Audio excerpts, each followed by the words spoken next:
Howdy, everybody. This is David Sanchez, and you are listening to episode number 8 of the Riffs Or Die Podcast for November 17, 2020.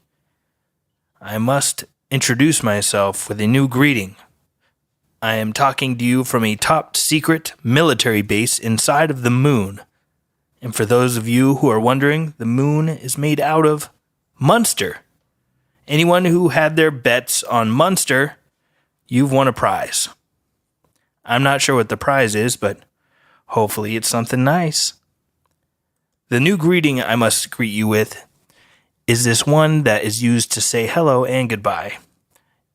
That would be Aloha. I am speaking to you right now from a small island in the middle of the Pacific Ocean called Oahu. I am in the 50th state of the USA. I am in Hawaii. I'm going to be out here for the entire winter, spending the winter with my lady friend. It seemed like a good idea to get away from the winter of Colorado. This is a very rare year where I don't have any touring or any plans going on, so I can actually take advantage of the prospect of going somewhere else and enjoying the winter in a warm place. So here I am.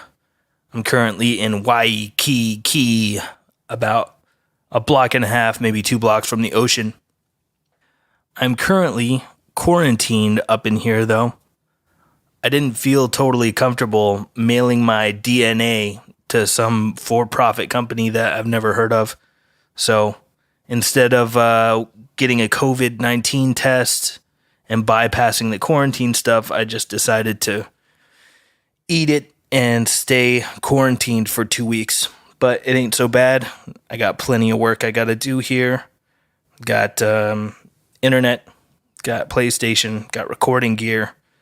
Brought my bass guitar out here. I'm getting a guitar shipped over here that should arrive sometime around when this episode airs.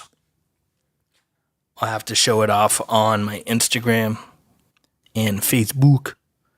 For all of you people that are 300 years old and still use Facebook, it'll be there as well.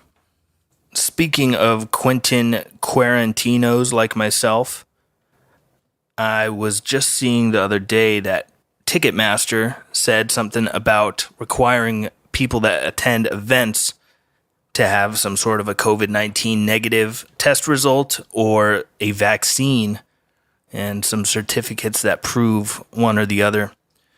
Now, a lot of people freaked out at this, and rightfully so.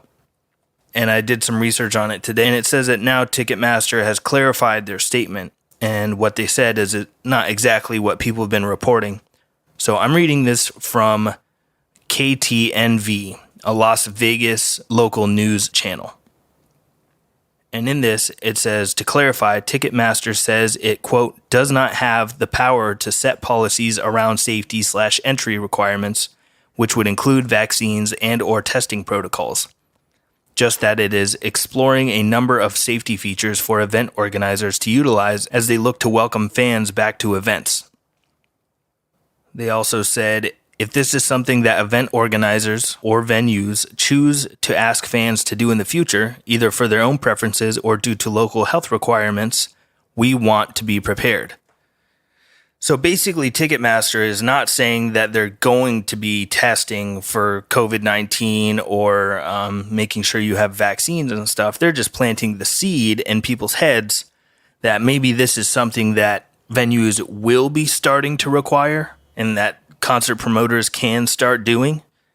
I think it's very interesting that they're saying, oh, no, we're not going to do that. We're just kind of telling everybody that this might be what's coming, which I think is very telling. And if the day does come where you need a COVID-19 vaccine or you need some sort of paperwork showing that you're negative for a test to go to a concert or an event, I think a lot of people are not going to be going to them anymore. And the thing that's really scary is the logical next step beyond just events like concerts and stuff. Eventually, if they start requiring vaccination or negative tests to go to any public place, let's say for airplane travel or train or bus travel, or to go to the grocery store or to go to any store to get supplies, if they start requiring this kind of a thing, that's how they're going to be able to essentially say, hey, you have the choice. It's your right to get a vaccine or not, or to go get a test or not. But if you don't do that, you can't participate in society.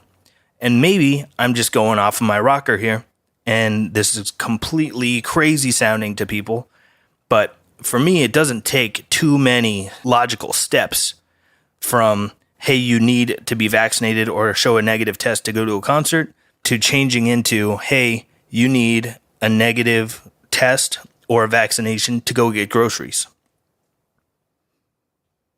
There's been a lot of dystopian science fiction books and stories and movies that have been made about this kind of thing happening. And here's the thing about the vaccine. We've had the flu vaccines since like the 40s, and we still have the flu. So coming out with a COVID-19 vaccine is not going to get rid of the problem. The flu vaccine is only like 45% effective. In fact, a lot of people that get the vaccine for influenza wind up getting influenza. The vaccine doesn't really work very well, and it has not eradicated the problem. So people that think that all we need is a COVID-19 vaccine and everything's going to be hunky-dory and we're all going to be fine and we'll never have to think about it again, you are not living in reality. We've had an influenza vaccine for decades. So a vaccine is not the be-all, end-all answer to the problem here. It's just another way for the drug companies to make some more money and for people to get the illusion that they're safer. There's no such thing as a 100% effective vaccine. I'm not sure that there ever will be. And I don't think that that's the desired outcome. I don't think that's the point. Do you really think the drug companies give a shit about curing something? There's no money in curing anything. The money is in treating the diseases or the problems. And for some reason, we're all listening to this computer programmer talk about vaccines today, talking, of course, about Bill Gates. And even Bill Gates is saying in interviews that if there is a COVID-19 vaccine, you're going to need it a few times a year because it's not going to be a permanent vaccine. You're going to need to re-up your dose every handful of months. So what are we doing here, people? Are we going to pay for a vaccine that probably doesn't work and get injected with it multiple times a year for the rest of our lives? I find that it's a lot of the same kinds of people who were quote unquote raging against the machine back when like George Bush was president are the same people calling for vaccines and saying like, just listen to the government. Just listen to the government sanctioned scientists. They'll save us. Believe in the man.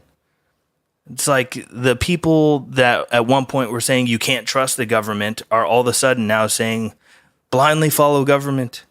It's benevolent. It's good for you. It would never steer you wrong. What is going on here? I feel like we're living in the Twilight Zone. I'm sure a lot of people listening to this can relate to that. But yeah, man, I'm just dumbfounded by these same people that are saying you know, down with the man. You can't trust the government. Corporations are evil. But no, you should believe the government when they're talking about COVID-19 and how dangerous it is. And we should be all locked down because the government said so. And down with corporations, except for the big drug companies who are making the vaccines for COVID. They're cool because the government told me they're cool, and I trust the government now.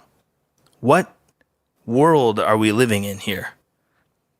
I feel like a lot of people in this country and around the world have slipped into some strange, like schizophrenic psychosis where they are having severe cognitive dissonance. And doublethink seems to be rewarded.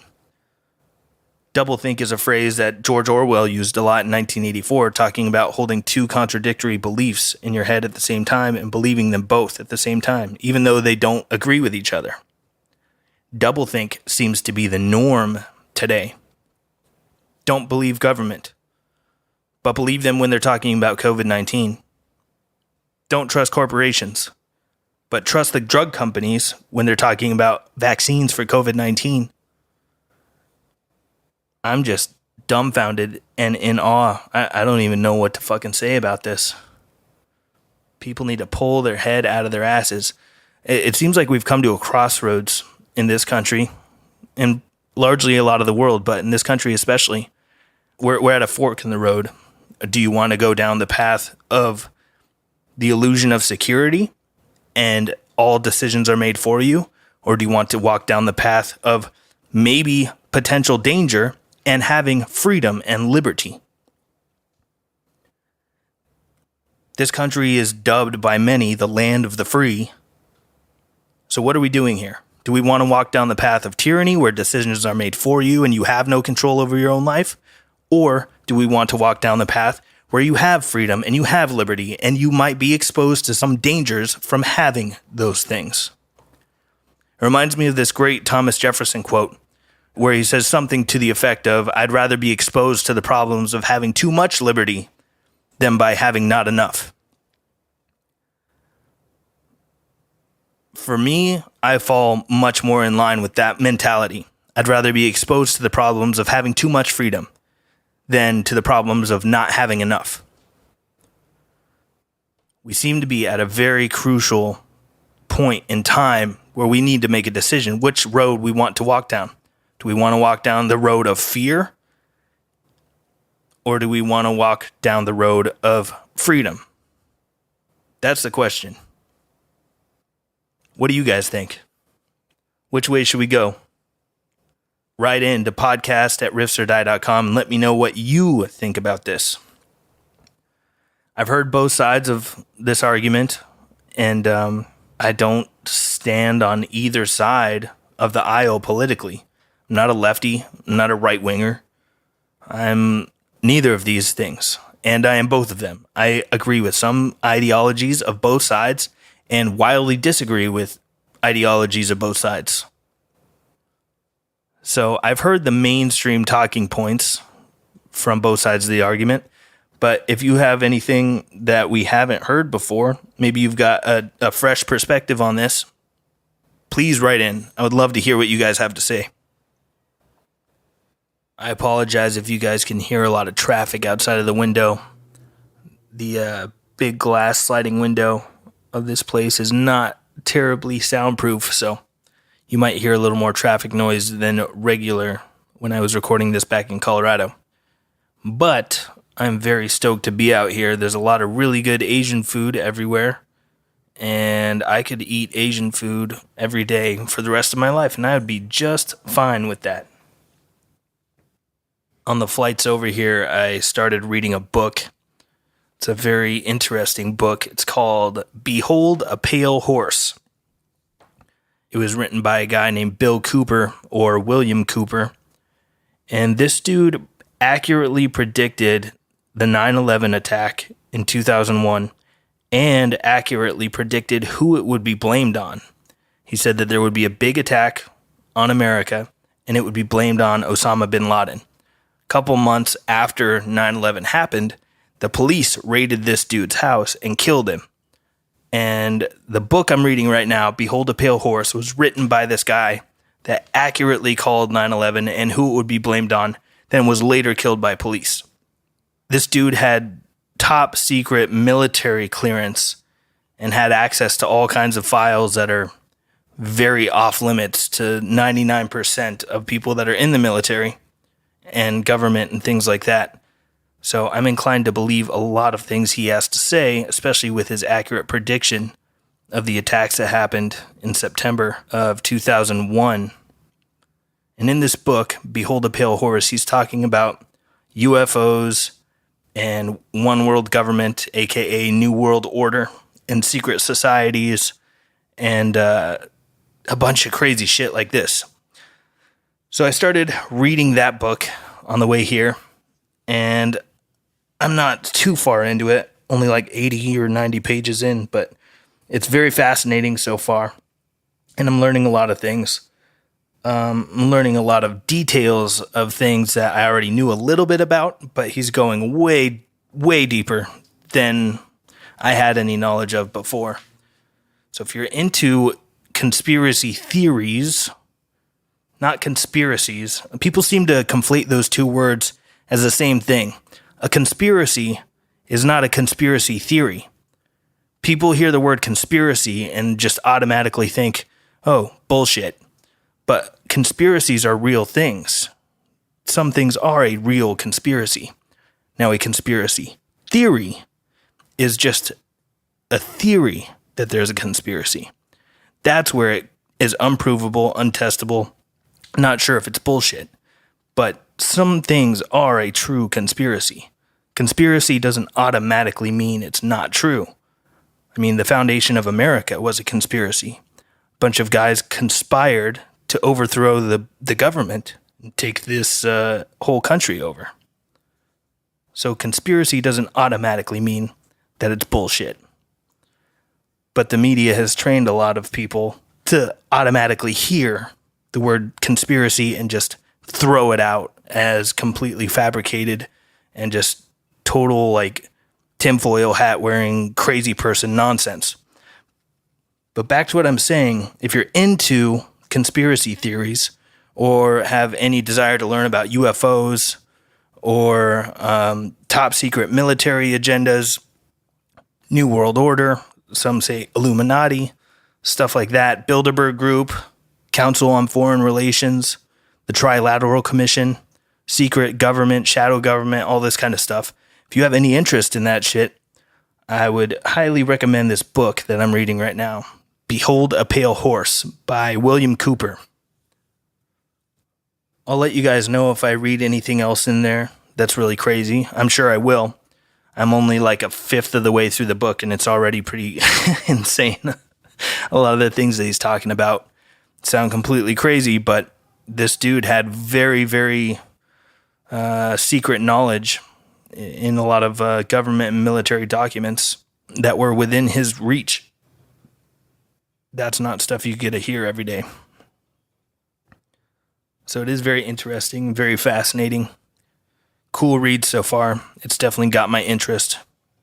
And he's only touched on UFOs just a tiny bit so far, but I think he'll dive into them much more later. Early in the book, he's talking about how when he was in the Navy, being on the ships and seeing things come out of the water. And I've heard stories like this since I was a little kid from people that were in military talking about seeing UFOs under the water in the ocean. But Bill Cooper in this book is talking about seeing one come out of the ocean and then going into the clouds. And then after it's coming back down into the ocean, it opens up like a portal almost. It opens up the water almost like a portal and goes back in and was coming back out. So it didn't splash in there. It like made room for itself to go in. Really fascinating, really trippy shit. But like I said, this dude had high level knowledge and accurately predicted some major, major events. So I am inclined to believe many of the things that he says. Of course, I don't believe everything I hear or read or see, but it is really interesting to speculate on some of these things. If they are true, how crazy some of them are. Real interesting. So check that out if you don't have anything to read, but you like reading books. It's really interesting. You might learn something. I know I am. And it's, like I said, going into detail on things that I knew some about, but not this much. And I can't wait to get out of this quarantine so I can go swim in the ocean, hike some mountains, and go fishing out here. The weather's nice. It's been a little windy out here, but overall it's a little bit humid. Gets down to like 65 at night, maybe, and gets up to about 85 in the daytime. Pretty good winter weather. If anybody is from Oahu or the Hawaiian Islands, or if anybody knows of cool things to go do out here, cool hikes to do, great beaches, good restaurants, good bars, stuff like that. If anyone has any knowledge on Oahu or any of the Hawaiian Islands, please hit me up at podcast@riffsordie.com. I check those emails, and it'd be really cool to get some insider info on great things to do while I'm out here. I'm not exactly sure when I'm going to be returning yet, but I'm guessing it'll be sometime April or so.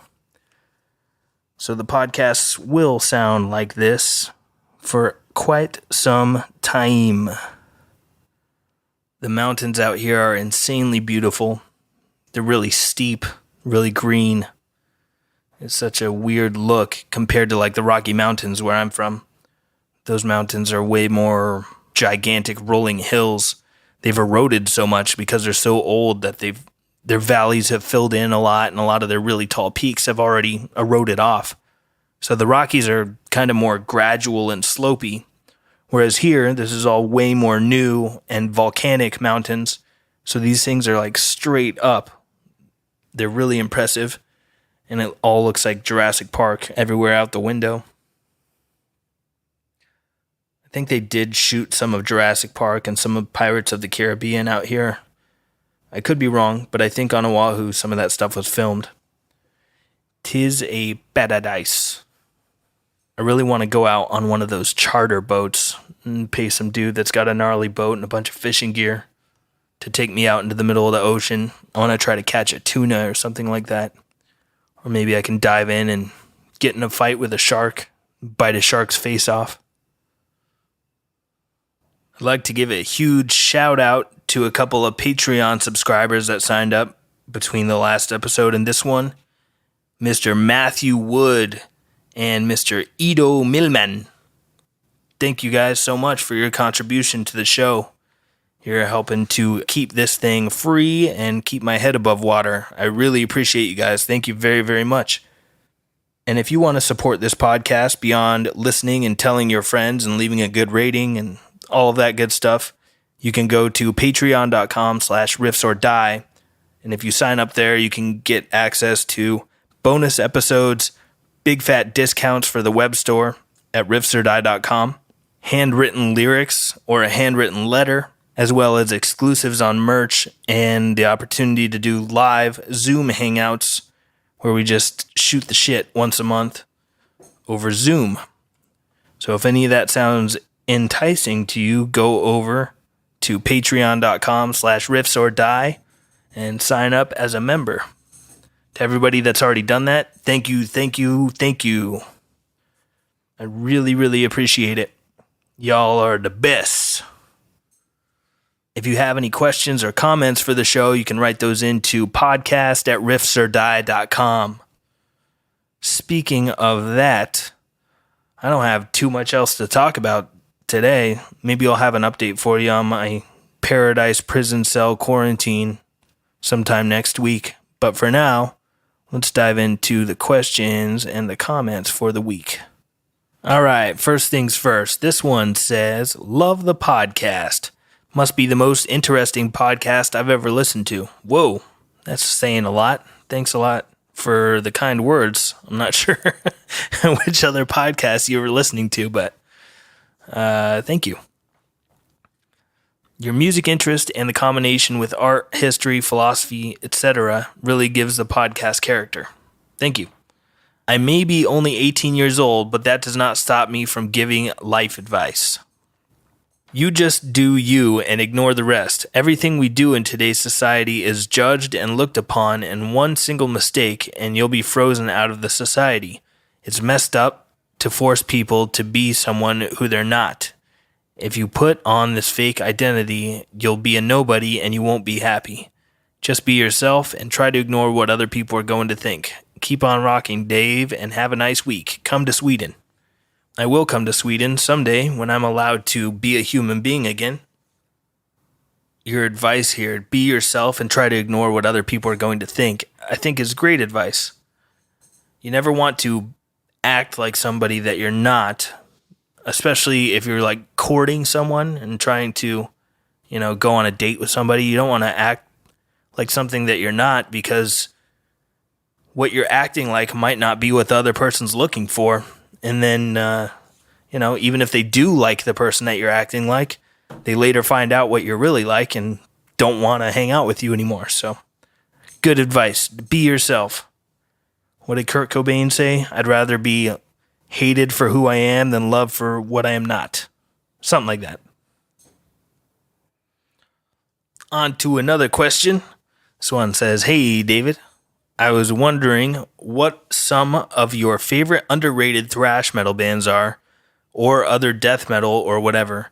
I've been listening to the same shit over and over again. Don't get me wrong, I love those songs, but I'm always looking for new bands. The best piece of advice I've heard is to only be better than the person you were yesterday, because life isn't a competition." Great advice.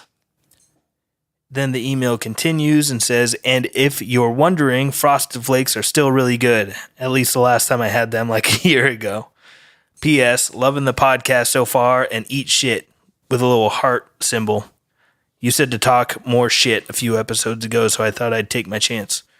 Well, you took the chance and you accomplished the goal. That was some proper shit talking. Eat shit. All right, I'll give that one to you. I asked for it. Stepped right into that one. Your advice, though, is good. Be better than the person you were yesterday, because life isn't a competition. Even if you take the competition part out of it, just be better than the person you were yesterday. Totally sound advice. Try to be a little bit better than you were before. At the end of any given amount of time, you should be a better person. Try to not get shittier. We're all trying. Maybe some of us aren't, but most of us are. And your question here, some of my favorite underrated thrash metal bands. Well, the band that I produced and recorded and mixed, Psychosomatic, I think is one of the best, most underrated thrash bands on the planet that's still active. Another band that I really love that I don't think is active anymore, but they're underrated as fuck, is Uncle Slam. Uncle Slam sounds kind of like Suicidal Tendencies and DRI, but just twisted a little bit, and it's a little different, a little more metal. But the guitar player rips, and he's also the singer. He's got a really cool voice, and the music is just great. Really cool riffs, shredding, ripping guitar solos, awesome vocals. And the drummer in Uncle Slam is the original drummer of Suicidal Tendencies. So check that band out. Check out Psychosomatic and check out Uncle Slam. I'd say those are two of my favorite underrated thrash bands. So there are my listening suggestions for this week.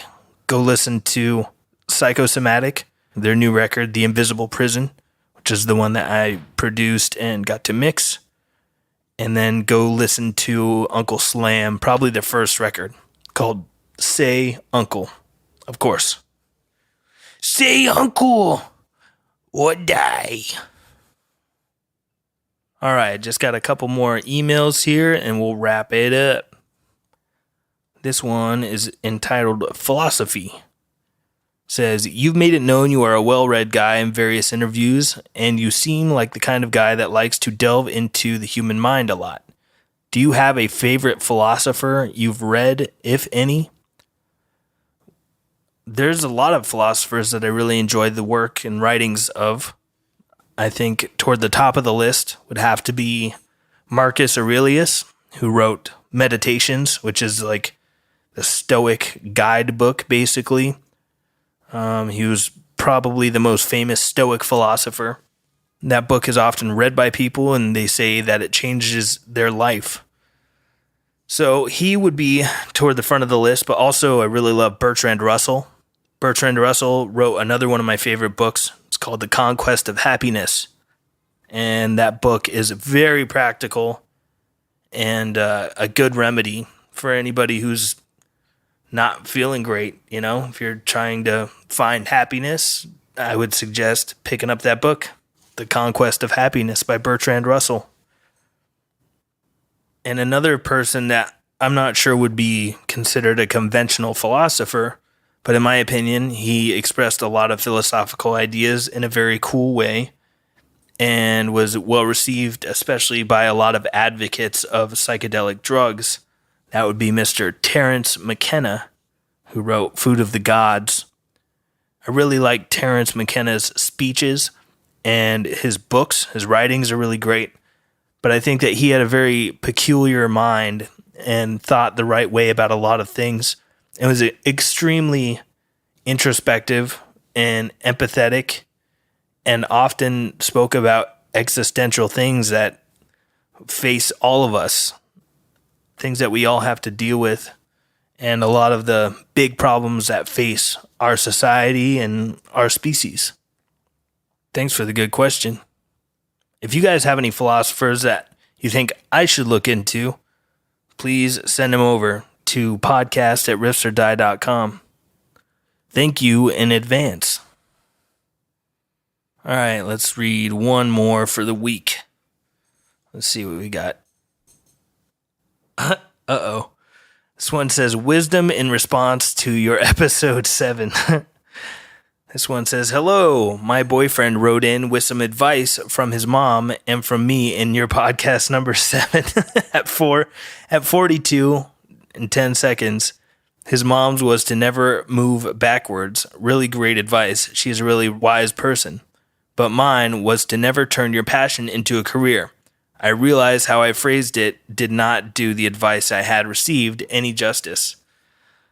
Uh-oh. So I think she explained it pretty well there, but in the last episode, this dude wrote in with some advice from his mom and some advice from his girlfriend, and this sounds like his girlfriend writing in to straighten things out. Let's see what this says. It says, my dad, when I was panicked about what to do with my life, told me to never turn a passion like sewing or art into a career. Although I love creative outlets, this has helped me to never ruin something I love. I may grow tired of a career, but as long as I feel fulfilled in it, I'm still able to have my passions as what drive me mentally to keep going. And now typing this out, I realize it sounds like I'm telling a musician, never chase your dreams. But I like to think it made me feel free to be creative in ways I liked without the pressure that making a career out of it would be. However, I'm grateful talented people like you don't follow this advice, or else the world would be boring and uninspired. Have a great day. Well, that was a very quaint and very nice message. Thanks a lot for writing that in. The clarification is good. But yeah, still, it just seems weird. Like you pointed out, it seems like you're telling a musician to never chase your dreams.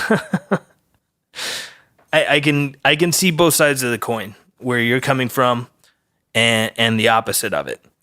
But I think there is a way that you can turn your passion into a career and make it not seem like a burden, make it not turn into a burden. But I understand the risk of turning your passion into a career, and then all of a sudden you don't like your passion anymore because you have to do it. It's not a creative outlet. It's now work.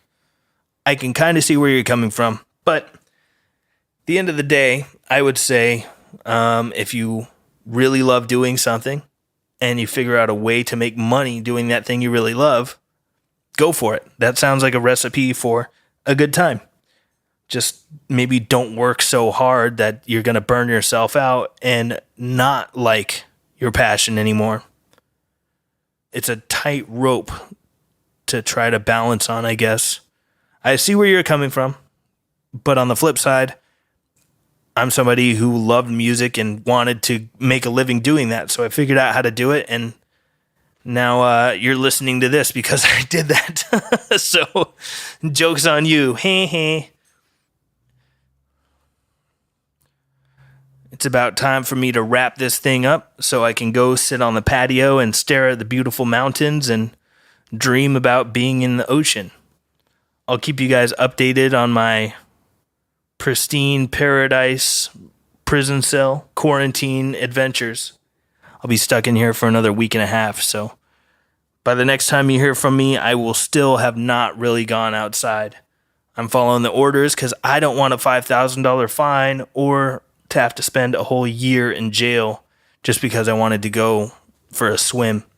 Totally not worth it, but I made the bed. I'm going to sleep in it. And that's my story, and I'm sticking to it.